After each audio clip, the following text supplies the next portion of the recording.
the market's volatile, and that's because they haven't seen this drastic of a change in prices in coffee beans in almost 50 years. Thanks to the thermal technology in this drone, you're able to spot me almost instantly in this vast field, which would be near impossible with the bare eye. And we currently set up right here at the back of the building so you guys can really get a good shot of what that collapse looks like right now. As you can see, it's from the back of the building to the middle. Following the storms, many households are still without power, but a Chillicothe team is aiming to help those still in need by bagging lunches. This is one of the activities you get to do.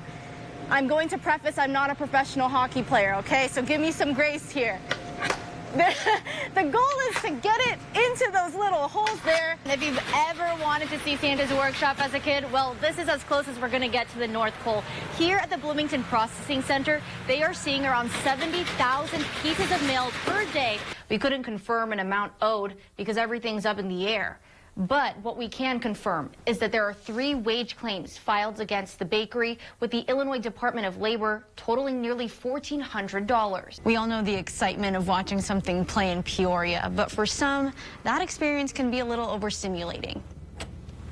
Until you come into here. So how many animals do you typically train a day? Well, really, we have right now 7 strings, so 7 individual keepers out there. About 9:30 is what the flight says is they're supposed to come home. When they come home around that time, they're going to finally get that welcome home from the community. So they're just saying it's a very full circle moment. I will show you guys what I've been working on. I tried to make a 25 WEEK pinhole projector. With the help of community donations, this closet is stacked to the top with gently used clothes or brand new ones. They're frustrated on 2 parts. One, because of this ongoing construction where you can see these cones just lining Springfield Road all the way down.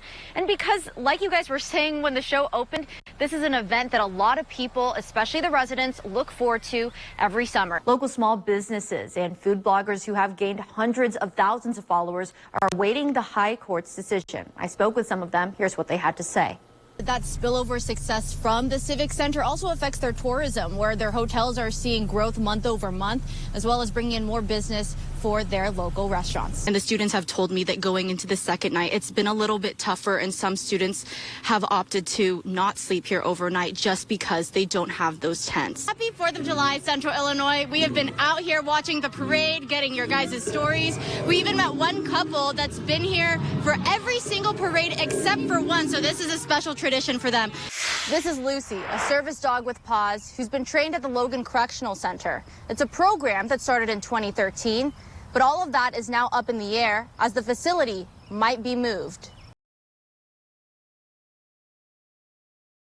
Happy Friday, Central Illinois. It's Friday the 13th, if you guys didn't realize. Oh, it is Friday the 13th. But our forecast isn't as spooky as it was yesterday. Yeah. Now the United States and its allies are moving quickly to influence the formation of a new Syrian government. You can see 2 new photos of the man police are calling a person of interest for the murder of United Healthcare CEO Brian Thompson. For our viewers that have never been or made the trip out to Poland, kind of describe the tone there, especially being there on an anniversary like today. Thank you for giving me a new job title. I'm coming to your booth soon, so get ready for that. And we haven't heard any calls, so I'm going to manifest it for us right now. I'm going to channel my inner Oprah. You get a call, and you get a call, and you get a call. In Central Illinois, we need you guys to call. Mark, I know all about teleprompters not working mid-show, and it does get pretty hectic, but we have our backroom crew that handles all of that. Now, from your home team, this is 25 News. A shared experience of hopeful beginnings turned into a waking nightmare brings 5 strangers together in the city of Pekin. Since the opening of the Busy Bees Bakery in November of 2024, 5 former employees claim they weren't paid for their hard work. Good Thursday evening. I'm Tyler Lopez. Jolie Rodriguez is here digging deeper into those claims. Jolie? Hey, Tyler, our investigation stemmed from an email we received from an alleged former employee of Allison Salinas from a previous Senate campaign. While researching that, the Illinois Department of Labor confirmed several wage claims against the Busy Bees Bakery, but we found there was even more claims from several employees to be unpaid from their time at that bakery beyond these filed claims. Mark Peterson has a passion for baking, and when he stumbled upon the opportunity to be head baker at the Busy Bees Bakery, it was one he had high hopes for.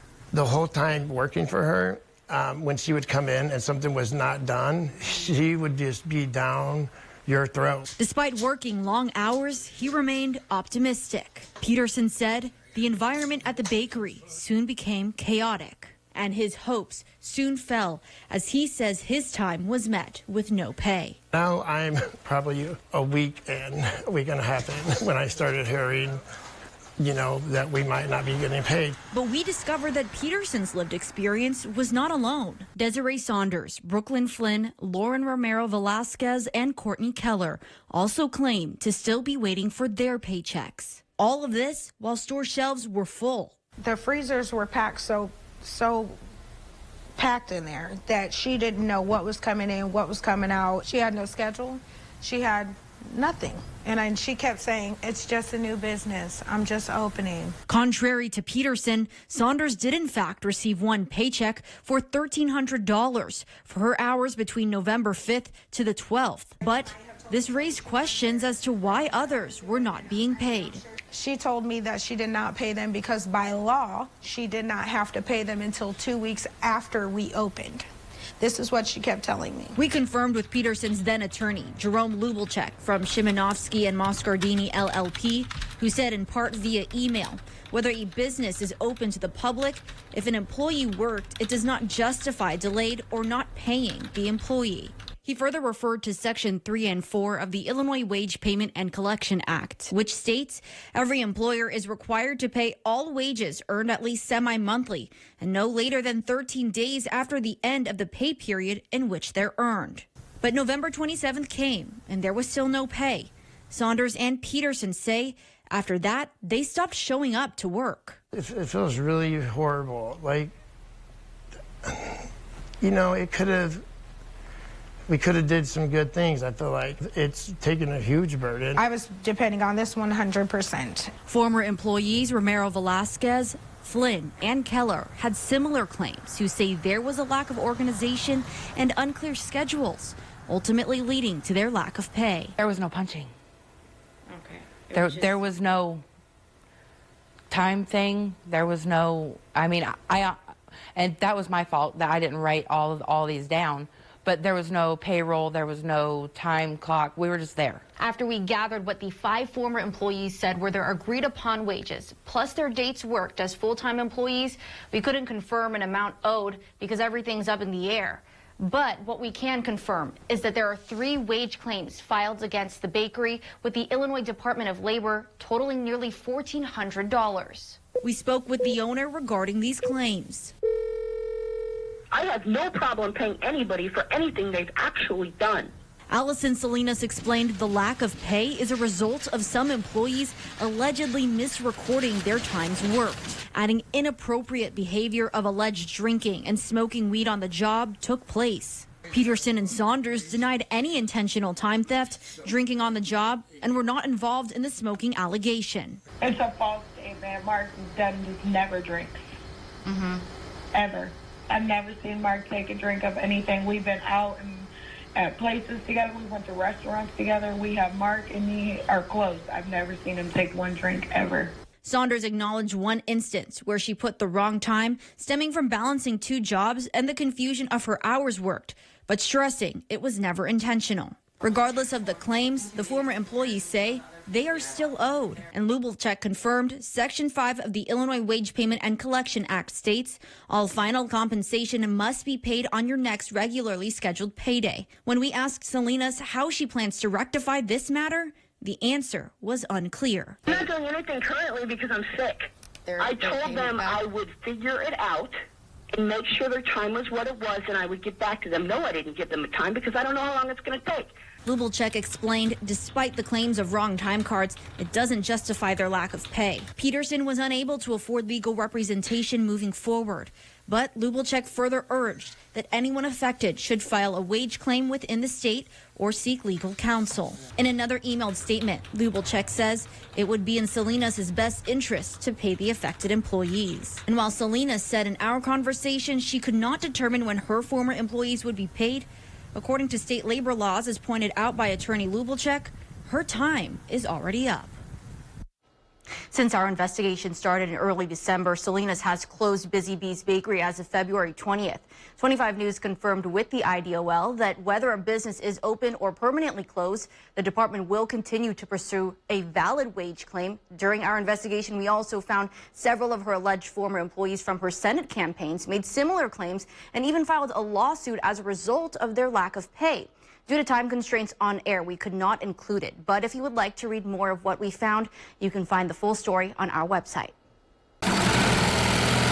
From snipping to stitching, putting on the production of the Nutcracker Ballet goes far beyond center stage. The hardest part is the amount of time that it takes. We want them, A, to fit the dancers so they're comfortable, and then we want them to be down to every last detail. We want them to look exquisite. With around 150 costumes and 20 new ones this year, Central Illinois Ballet starts designing well over a year out, putting in around 12 hours a day. With our new costumes, we have a lot of new choreography. I'm not only choreographing, for the dancer, but I'm also like, what does this costume look like? What do I want this dancer to look like in this costume? Down to every stitch and rhinestone used, it all adds to the pageantry and magic that is the ballet. So this costume right here is for our Dewdrop Fairy. This costume is going to kind of give the illusion of water. The costume enhances the dancer's technical and artistic abilities. You don't ever want costumes to bunch up or give off the wrong illusion that comes with being a dancer. The lines and the extensions of the dancer, it gives off that endlessness. Another illusion you'll find in their version of the Nutcracker is their peppermint dancer. We wanted the concept of her to be the spinning candy cane, and as she's turning, she's giving that illusion of, a peppermint. So I had to think about that in my choreography, like, oh, I have to make her turn here. After all is said and done, Dyson Ramey adds it's all worth it. Just being able to see all of the students, all of the dancers, be able to actually shine on stage and really portray this story that, sells the holiday magic. It really feels amazing. In Peoria, Jolie Rodriguez, 25 News.